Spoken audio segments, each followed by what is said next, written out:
Everyone, we're just getting settled here, getting everybody admitted, and then our lovely Elizabeth is going to do some introductions for us.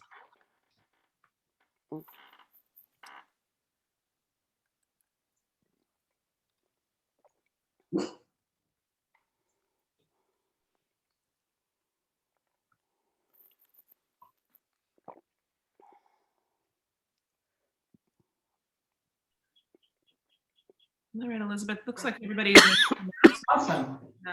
Thanks so much, Kelly. Morning, everyone. Hello. Welcome. Hi, my name's Elizabeth, and I'm a fellow student of Lama Surya's. I've seen a lot of you over the past weeks, Sunday town hall meetings, and I hopped over, good morning, from our summer online retreat to thank you all so much for your presence here. It's been very meaningful to see your faces and to practice together through the isolating and often scary and challenging times we've been going through. I have an exciting announcement in a few minutes, but first I wanted to take a moment to call attention to what we've been receiving from Lama Surya at these online sessions and in general. Since the beginning of the pandemic, Lama Surya has been here every week, along with giving regular day-long retreats online, offering monthly masterclasses, the Ask the Lama series, along with many other online teachings. Each of these offerings have been reaching us in our own homes around the world and bringing these precious teachings into our lives, making our connection to each other more palpable and meaningful. For me, these teachings have been a balm in this turbulent and difficult time. Lama Surya, as you know, brings joy and humor and wisdom, and always uncovers new facets of the rich tradition that we're a part of, and offers tools of practice which help us cultivate resilience, strength, balance, and ease. Lama teaches us all with a tremendous spirit of generosity.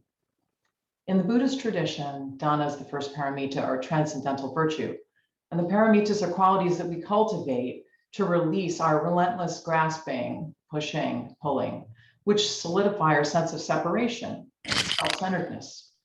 Dana means giving without the expectation of return. And why is it the first paramita? Well, turns out generosity is the basis for all the paramitas, and it opens us up to receive the teachings.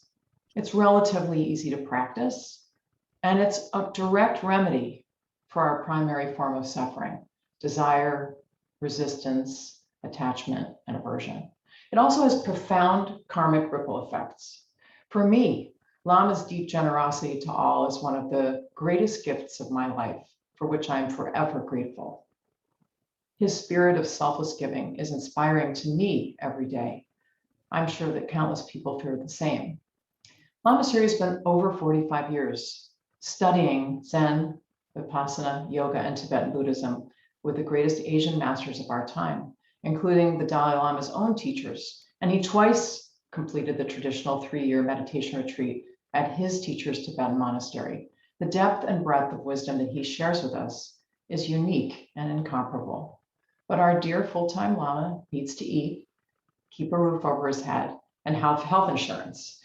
These necessities allow him the ability to continue his mission of transmission, delivering the extraordinary gifts we've been receiving week in and out. Of course, the value of the teachings can't be measured. Lama Surya relies on our gratitude and generosity expressed in dana contributions. So I'm asking you to please be generous and remember that when we open our hearts, we receive. Sometimes people wonder how much is enough. I always find it impossible to put a dollar amount on it. So I prefer to think about how much I can afford to give and then double it to stretch the boundaries and frame it in a bigger picture. I invite you to stretch your boundaries and expand out into the universe and help Lama continue his mission of transmission of the great perfection. Finally, membership. We invite you to become a member of our Sangha, a wonderful community of practitioners who bring the Dzogchen Center to life. Please visit dzogchen.org/donate to make a dana contribution or become a member of our Sangha today. Thanks for listening and for your generosity. It's deeply appreciated. Now I'm very honored to introduce our special guest today. We are so delighted to have Lama Surya's long friend and colleague, Mirabai Bush, with us to lead our town hall, as Lama Surya is leading our virtual summer retreat this morning.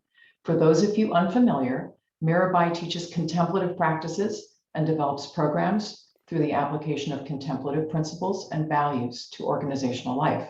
She's a co-founder of the Center for Contemplative Mind and Society and founding board member of the Sainthood Foundation. Her spiritual studies include 2 years in India with Hindu teacher Neem Karoli Baba and extensive time spent studying with many Tibetan Buddhist teachers and lamas, as well as intensive practice in yoga and Aikido. Her latest book, Walking Each Other Home, Conversations on Loving and Dying, was co-authored with Ram Dass. Welcome, Mirabai. Thank you. I'm so happy to be here with all of you, really. Yes, I have known Surya Das for 50 years, I think. I took him to his first meditation retreat. He was, I had been teaching at SUNY Buffalo, where he was an undergraduate student, and I left there for India, and he found me in India. He found my name in a guest book on a houseboat in Srinagar. And he tracked me down because he had heard of me. We didn't know each other.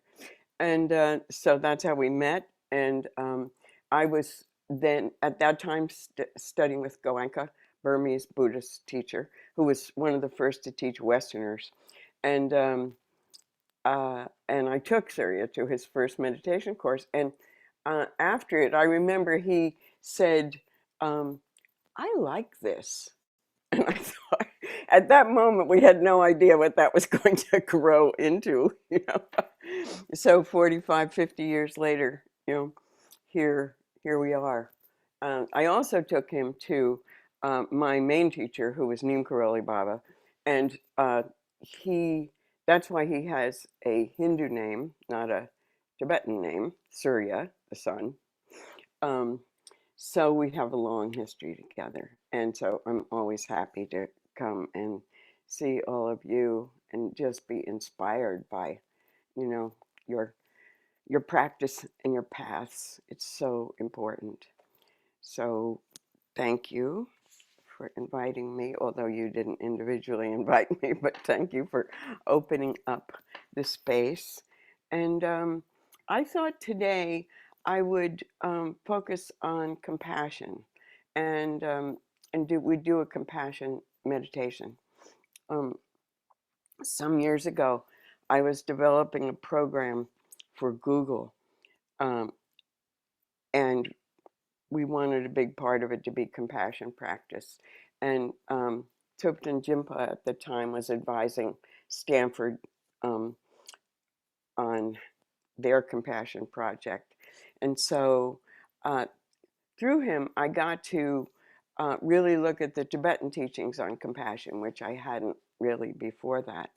And this practice came out of that. Compassion, as you all know, I'm sure, includes empathy, but is different from empathy. Empathy is that sense of connection or identification with another person, that kind of walk in another person's shoes spirit. And empathy includes all the different emotions, the positive and negative emotions.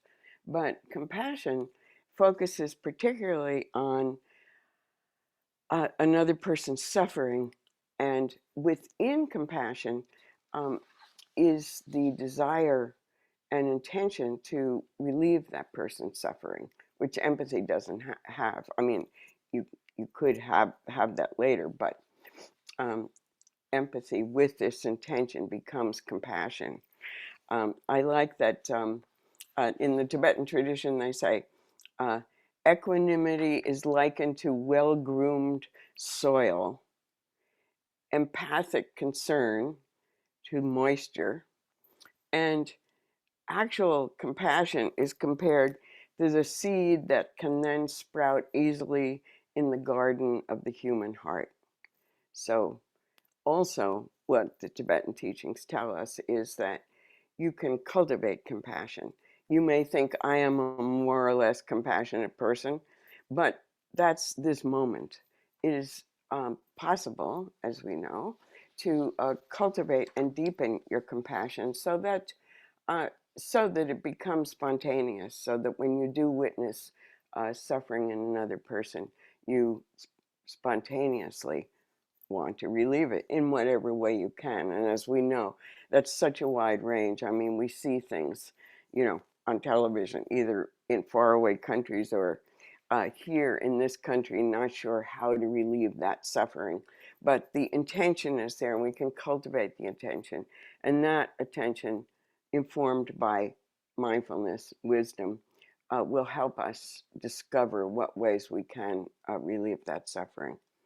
So, so there are two aspects to full compassion. And the first is compassion for yourself. Um, we, we aren't going to do a specific self-compassion practice today, but it's that appreciation, essentially, that um, I, I'm suffering, all beings suffer. I don't want to suffer, and nobody wants to suffer. So when I feel this loving sense of endearment toward others, I know they don't want to suffer because I know what that's like. So you have to pay attention to your own suffering and the ways in which you want it relieved, and the ways in which that kindness toward yourself helps relieve it. Uh, that's the first part. And because unless you really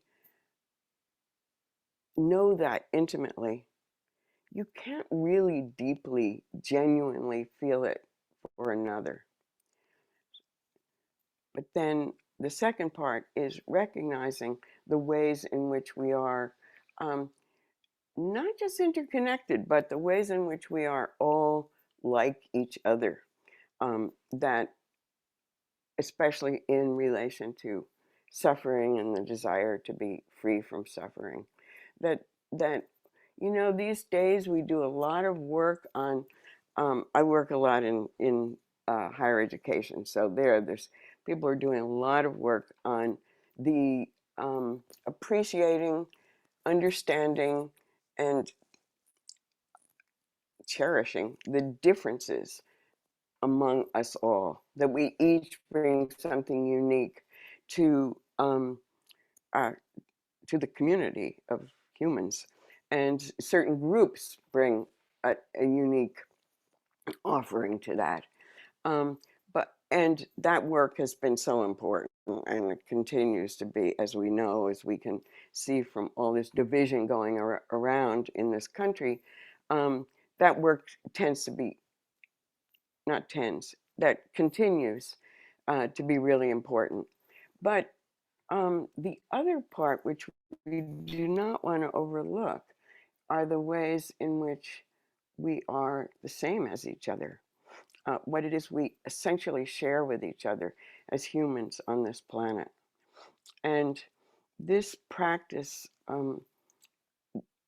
develops an appreciation for that, which is what we need to do in order to find compassion for each other. So I thought we'll start with some silence, and then this is a guided meditation. And I know some people don't really like guided meditations that much, especially from teachers you don't really know that well. But so of course you're in your homes, you can do whatever you like.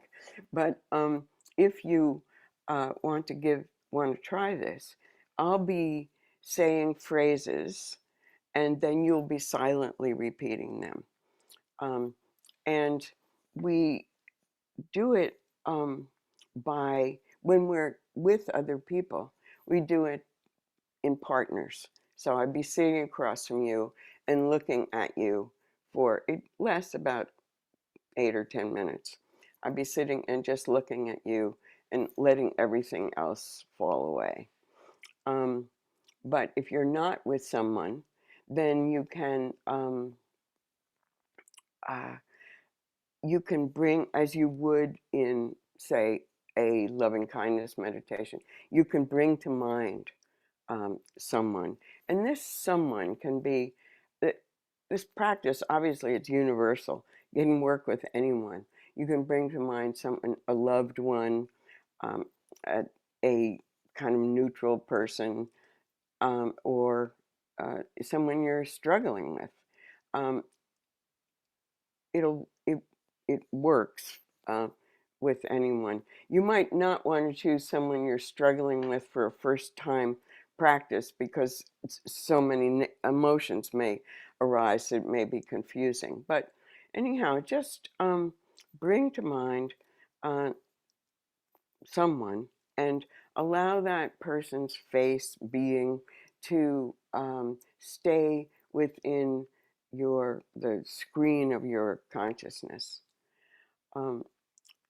When I teach this to people in person, I often say, if you don't want to do this, and not just because you don't maybe like guided meditations, but if this is too personal for you to be looking at somebody else with these thoughts for during this time, then of course you can do the other. I just say that now in case you ever want to replicate this. For some people, it brings up a lot and it's just too hard. But you're either now with family or alone, so I'm sure you'll be fine. And yeah, so then after we do it, we can have some, last night, Surya and I were talking about changing Q&A to Q and R, questions and responses, because we all know there aren't, I mean, to some things there are answers, like should I be silent or should I be talking during this? You should be silent. That's an answer. But for most deeper questions, it's a response, a reflection. So we'll do that toward the end with whatever time we have left.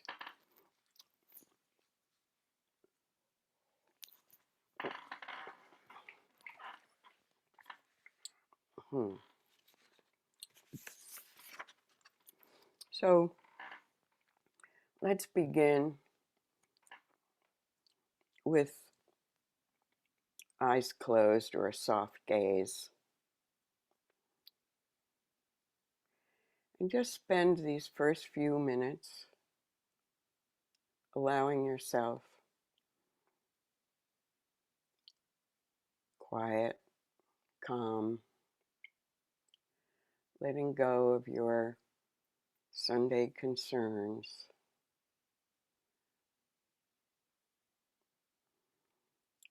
using whatever practice you use to quiet the mind, focus, relax,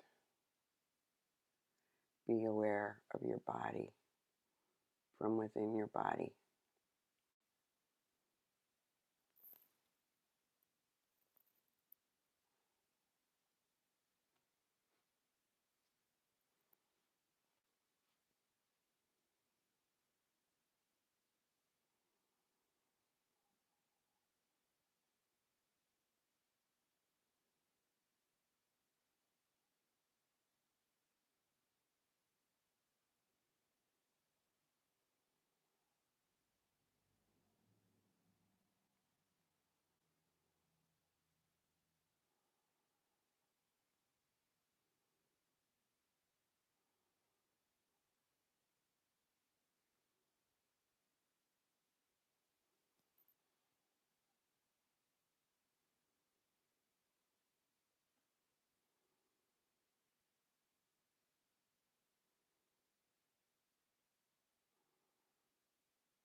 letting go of thoughts and emotions, being here, simply present.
His Holiness the Dalai Lama said, realizing that the other person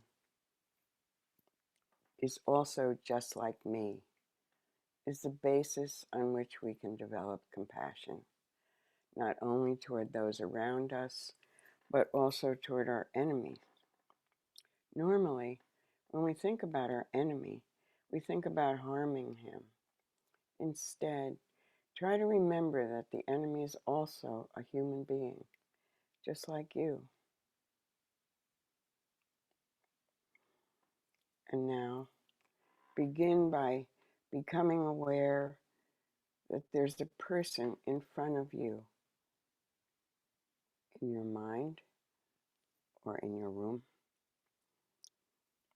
A person in front of you, another human being just like you.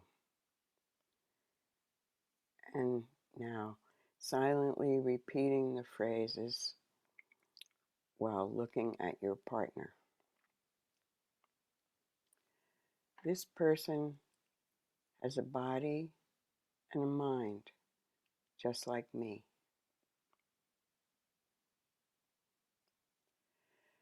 This person has feelings, emotions, and thoughts just like me.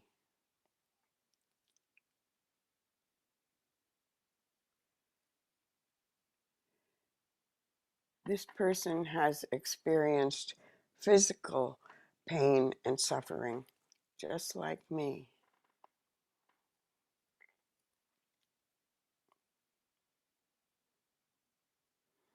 And this person has experienced emotional pain and suffering just like me.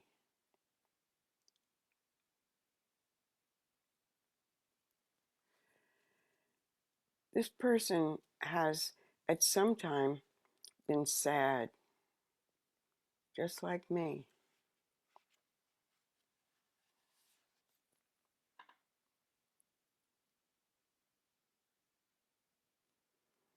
This person has been disappointed in what life has given, just like me.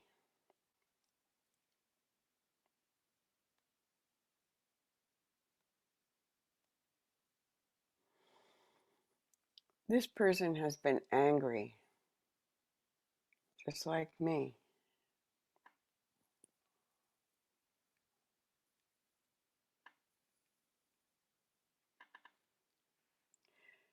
This person has been hurt by others, just like me.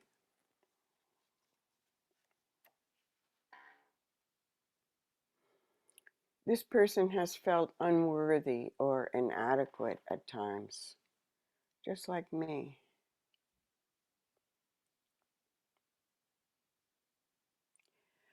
This person worries sometimes, just like me.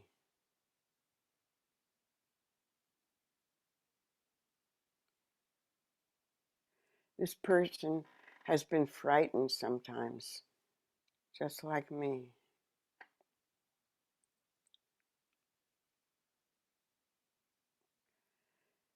This person will die, just like me.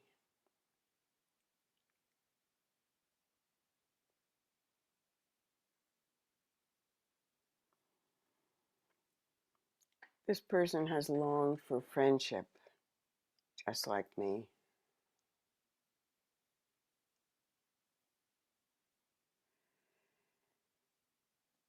This person is learning about life, just like me.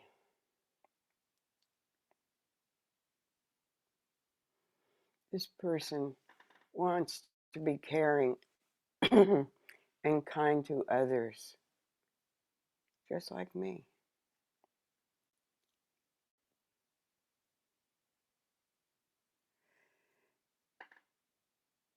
This person wants to be content with what life has given them, just like me.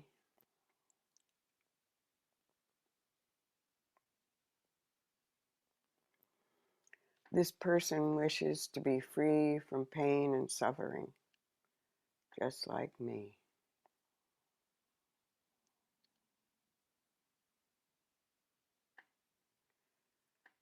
This person wishes to be safe everywhere, just like me.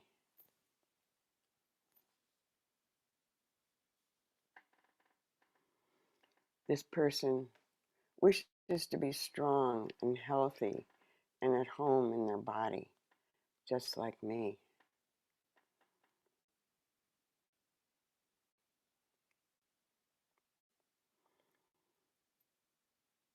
This person wishes to be happy, just like me.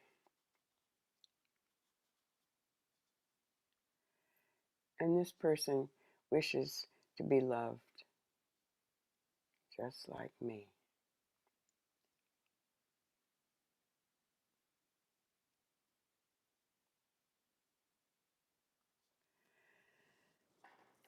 And now, allow wishes for well-being to arise for this person.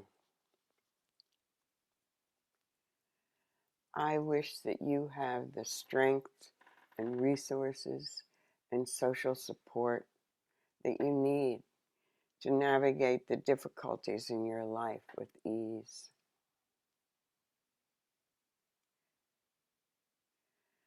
I wish that you be free from pain and suffering.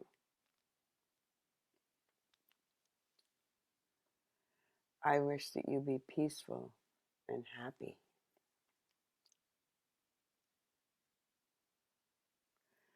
I wish that you be safe everywhere you go.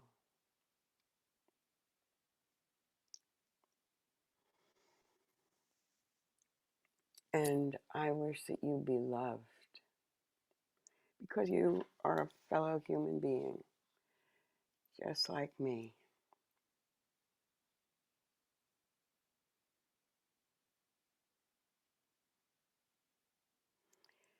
And now thank your partner.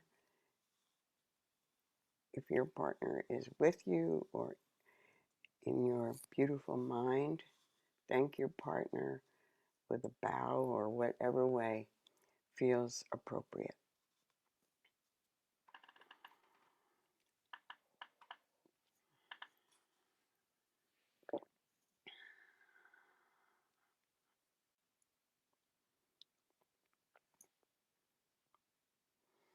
And now let's sit again for a few moments in silence and just absorb or notice if anything arises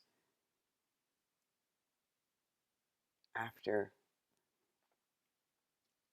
awakening compassion in this way. Just a few minutes of silence.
And when you're ready, open your eyes and come back into our virtual circle.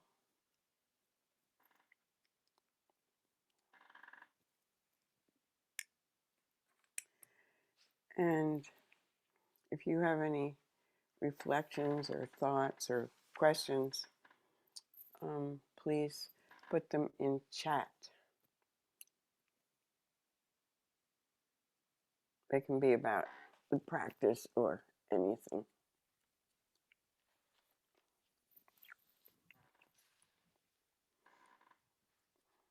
As people are considering their questions, we have one that's already popped up. Okay. So Elizabeth asks, can you share a particular memory or teaching from Neem Karoli Baba that is especially vivid that you have carried with you?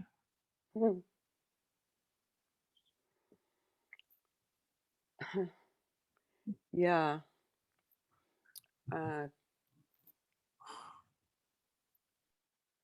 Neem Karoli Baba, he did kind of the opposite of like a great Tibetan intellectual teacher who is drawing on teachings and texts from generations.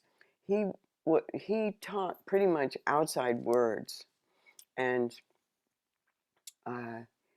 his main message was, which he would say, he didn't say very much, but he whenever we asked us, what we should do with our lives, he'd say, love everyone and serve everyone. And that's, of course, what drew me to really focus on the compassion teachings, because that compassion holds both those instructions. But I do remember, I remember a lot, but he died in 1973. So we only had, 2 years to be with him in India. And when I first met him, I had been in this meditation course with Goenka. It was the first course he taught for Westerners. And there were a whole group of people there, many of whom became Buddhist teachers later on. Joseph Goldstein, Sharon Salzberg, and Wes Nisker, a lot of people. And Ram Dass was there, and others. And when we left there, we were there for a few months. And when we left there, Ram Dass was going off to see if he could find Neem Karoli Baba. He had just come back for his second visit to India. And so a group of us said we'd go with him as far as Delhi. And we had found a bus that would take us. And as the bus was going through an Indian city named Allahabad, someone on the bus looked out the window and said, we call him Maharaji, which was it's like Rinpoche. It's an affectionate, respectful name for a teacher. And so someone said, there's Maharaji. And there he was by the side of the road. Ram Dass had just written Be Here Now, in which he said, it's impossible to find this teacher. Don't even try. And there he was. And so people spilled out of the bus, and I was one of the last ones out. And I remember I had come from the university, getting my PhD, was from New York, was like urban intellectual, and there he was. And it's hard to, of course it's hard to explain, but I'd never experienced anyone like that. And I know those of you who've, been with some of the great teachers, it's like he was just so much bigger than his body. And in those moments, he just vastly expanded my sense of what it means to be human.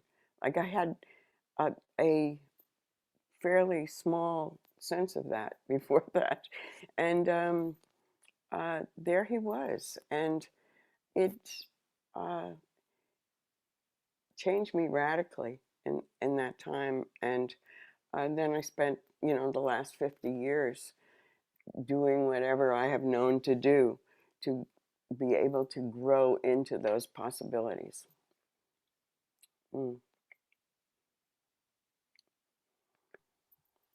Lovely. Thank you so much for sharing that. It's I imagine you sort of felt like it was like a mirage when you guys looked out the bus. It was. Especially because Ram Dass had said, oh, you'll never see him. Don't even think about it. And there he was, this human wrapped in a blanket, standing by the side of the road. Kind of amazing. Thank you. Mudit has a question for you. And the question is, sometimes I find it hard to practice self-compassion during times of being triggered. And sometimes it feels like I'm manipulating an experience to get rid of that trigger. Do you have any advice for that? Yeah. Well, as in all practice, first of all, it's like completely normal. I was going to use the word trigger when I introduced this, but sometimes using the word trigger triggers people, so I chose not to do it. But I get that that happens. and it's completely normal, especially with this. That's why I said I've taught it a lot to, 18-year-olds in college, across the whole range of ethnic and international backgrounds, and they all have different, senses about, like, looking at another person and being vulnerable with another person. But yeah, in self-compassion, uh, many of these practices can feel artificial. The metta practice of, may you be happy, may I be happy.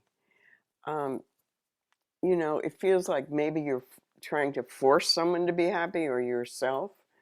But what uh, what's known about these practices is they sound artificial as you're saying them, or forced. But actually, if you say them over and over again, something begins to happen.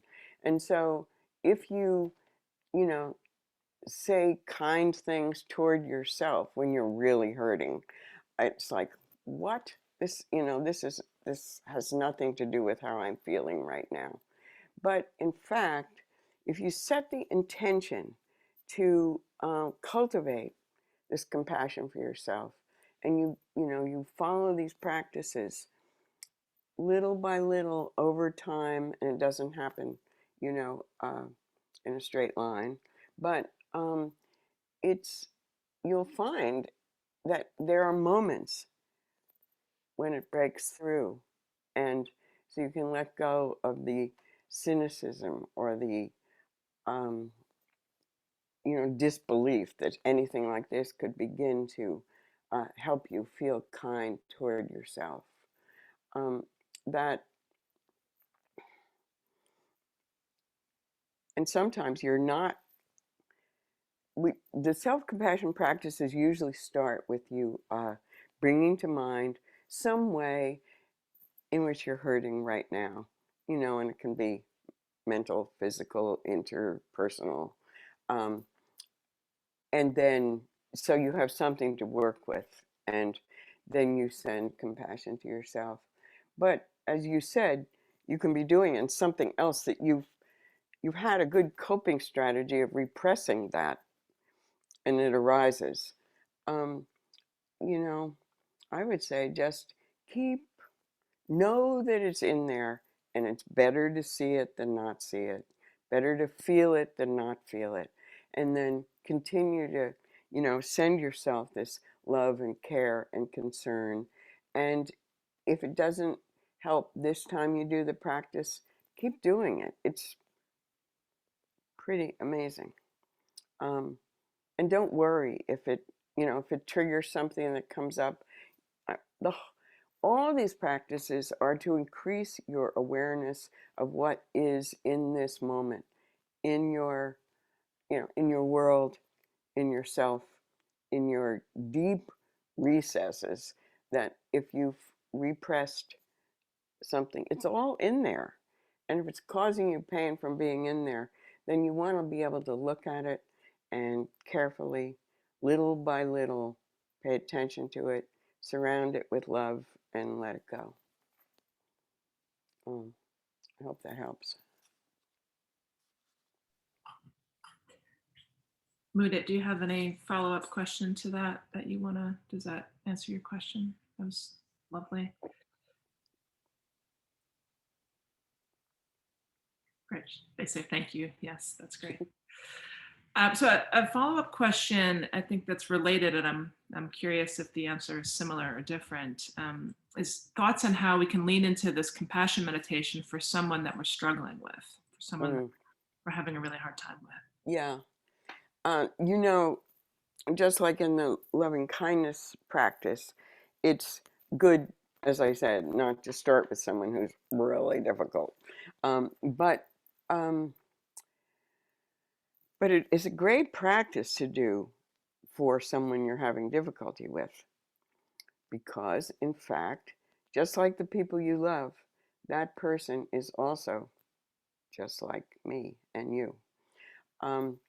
Again, it's you can, if you really want to focus on that person, then little by little, you know, you do it and you see all kinds of resistance coming up. Oh, hate that person.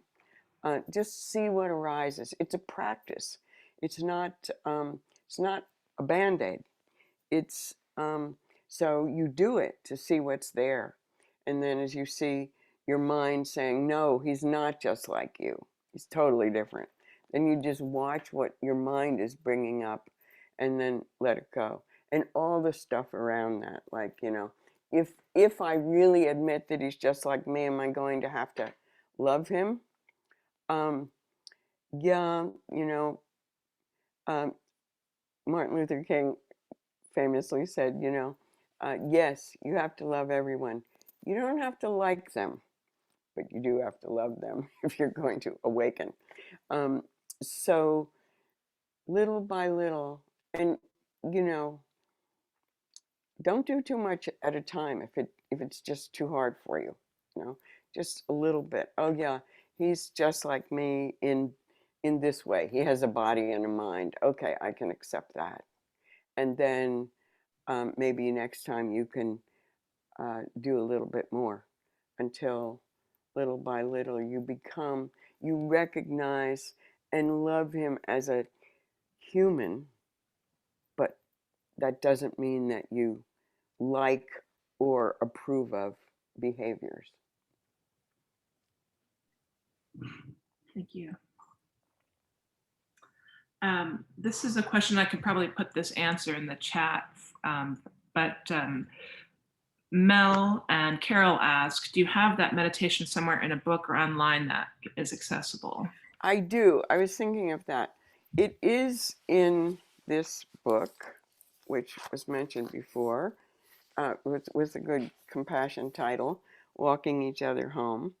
There's a lot of good practice in here, and it's as much about loving as about dying. And it's a great book. But also, I will. I know you all didn't register for this, so you probably don't. I don't know if there's a follow-up of any kind. I can send you all a text file and a audio file that if any of you want it. Would that work? Well, the other opportunity here is this is recorded. So if you go to the Dzogchen Center website, Oh, that's great. That's right. Yeah. like to access it, then you can get it. You can get it there, and it's recorded by date. So you just pull up today's date. Right, and then you could audio record it from the video, and then you'd have it. Yeah. Yeah. And I put the link to the book in the chat for anyone who wants to access it. And this is directly to the Love Serve Remember website to order it directly from there. Any other questions? And if not, then I'll ask my own.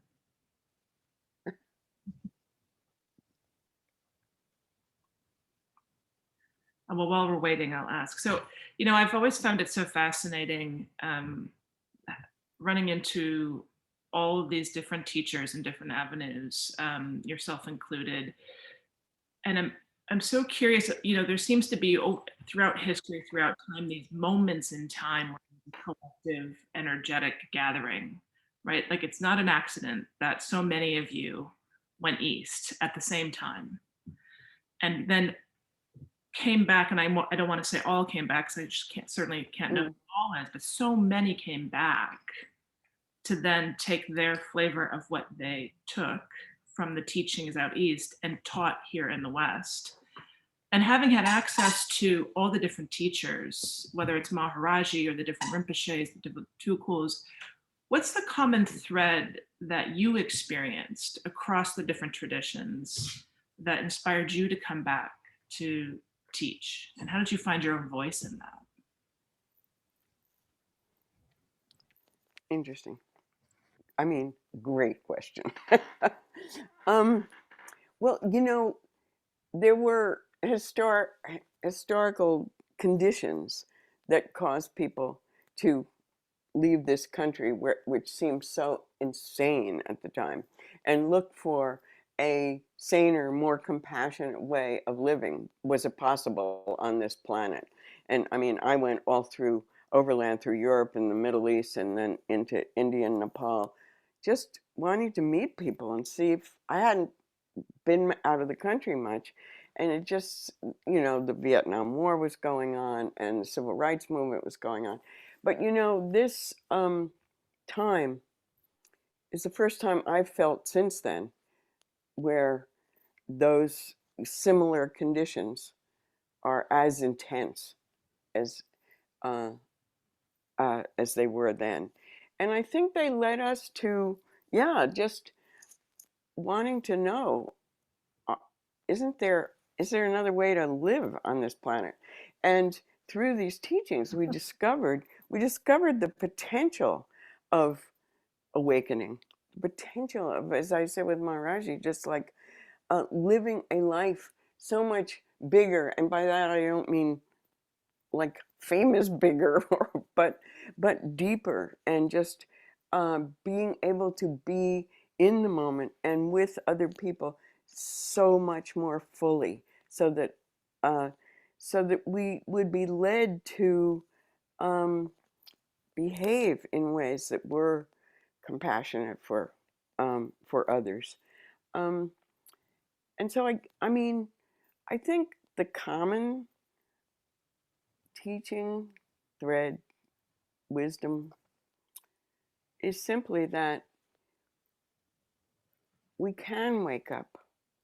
We can, and we have everything we need to do that. Um, and each of us has something unique to bring to the whole conversation, like ways of being in the world. Every person has something different, and when they all come together, then that contributes to, you know, community awakening. But that was it. That we could wake up, that we could become loving and compassionate and wise. Actually, each of us, like really humble humans, could develop those qualities and capacities. And that was completely life-changing for me. And so when we got back, we really wanted to share that with we.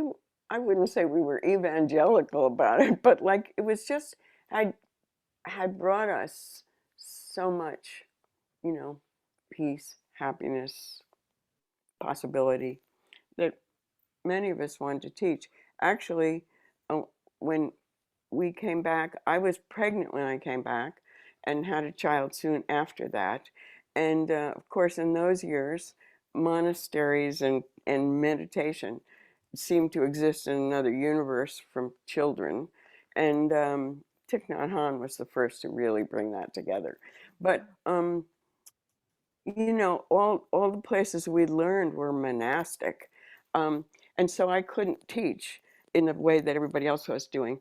So I then started a business with my husband and looked at the ways these teachings could be right livelihood, compassionate action, that could come into everyday life in a way that we could use everything that we do to awaken. And that, of course, you know, we all know that that's our goal in life, not just what happens on the cushion, but how our full lives can help us awaken. But um, I just kind of had to do that. And so that taught me a lot, needless to say. And, uh, and then after that, I did international uh, community development in Guatemala for 10 years through SEVA.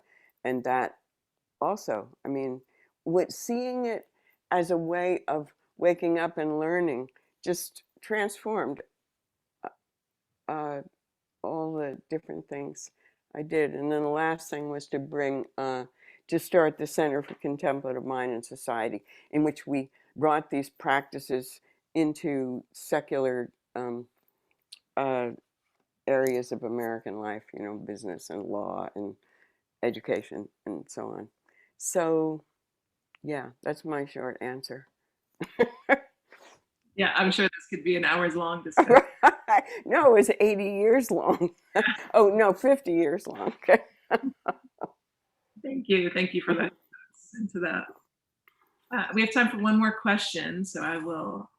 Howard asks, how does one balance genuine compassion for another, such as towards a son who is struggling with addictive behaviors, with actions that may feel contrary to compassions, such as relating with tough love or no longer enabling the damaging behaviors? That's a great question. And they've all been great, by the way. Thank you. I mean, really. They were the kind of questions I could give you any kind of response to. Those are great for a teacher. Oh yeah, first of all, if you're going through that, I give you all the love and support I can. I have a son, and he's not going through that, but he's gone through plenty of stuff. And, it's, I always think it's the hardest, seeing our children suffer. And, well, I think I should have said this, but compassion, it's important to see compassion as not something like kind of soft. That's not a bad word, but compassion can be fierce. It is, in fact. The compassion contains the capacity to see what's happening in this moment in all its dimensions, everything that's there, honestly and fully. And then also seeing, like, what are the potential responses to it and what are likely to be the most effective responses. It's compassionate because you want to help this other being. You're feeling the suffering of this other being as well as your own. And you want to help. So every situation is different and the responses are always different.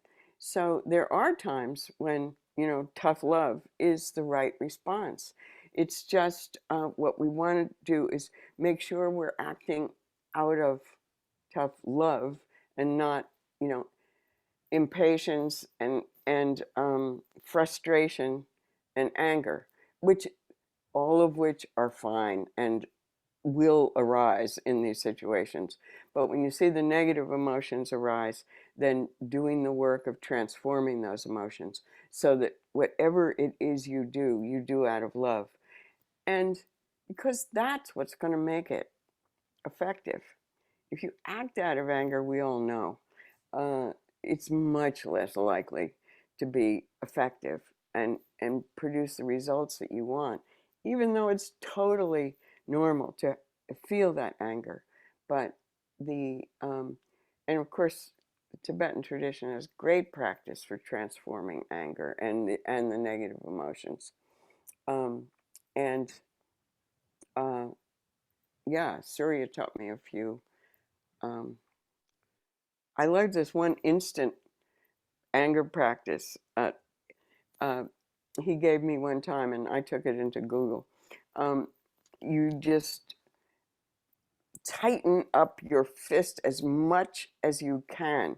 Just tighten, tighten, tighten, and with the energy of the anger that you're feeling, or frustration, and then slowly allow your fist to open up and your fingers to open and your hand and palm to be open to the universe, to that level at which you don't really know what to do and you are just hoping and intending to respond from the best, most loving, most compassionate place that you can.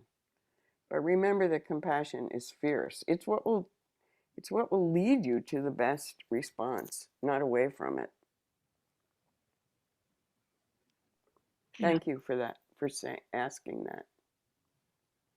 Thank you. Thank you. And thank you so much, Mirabai, for Time flies when you're trying. Mm-hmm. Thank you so much for your presence, for your wisdom, for your love and compassion. And I'll speak for all of us, we also appreciate your time, and so lovely to get a glimpse of you and your practice. So thank you so much. Thank you all for being here. This is a wonderful way to spend Sunday morning. And hopefully we'll see you again soon as a guest teacher. Thank you. May you all be happy. Take care, everybody. Have a lovely week. Bye. Bye.